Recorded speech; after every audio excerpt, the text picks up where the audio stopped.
land. I'm from Western New York State. My mom was a landscape painter.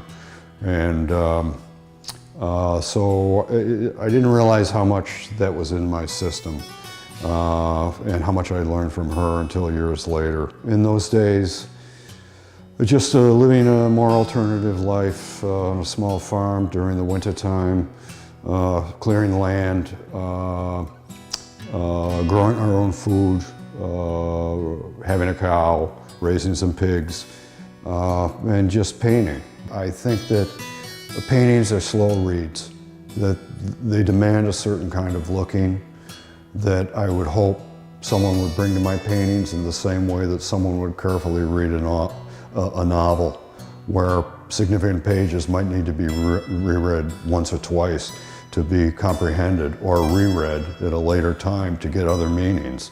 This is a car from 1974-75, which is a Ford Mustang, which was a muscle car, which was all about straightforward drag racing, power, high horsepower, kind of post-Vietnam, but also a Vietnam-era vehicle that was a symbol of power in the United States. I don't want my things to be precious.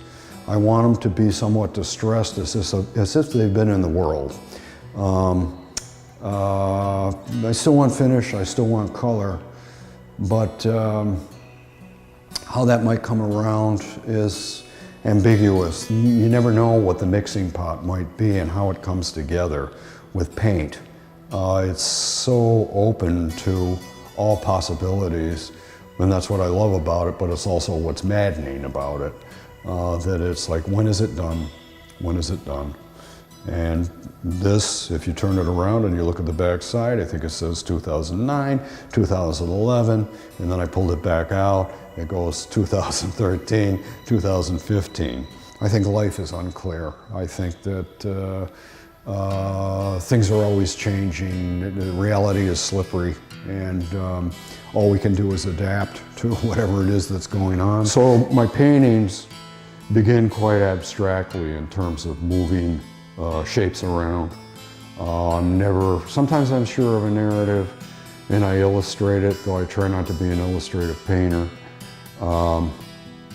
I think only enough information to give the idea and no more. I'm kind of into the idea of transport of either the Atlas figure in the other painting, or a box, or a wheelbarrow, but that we take all our experiences and move them around with us from our previous lives as you get older, as you push into your 50s or 60s. There's a lot of lives that you've lived, and I think that the American experience, at least up to now, has always been the possibility of remaking, of redoing, of starting over.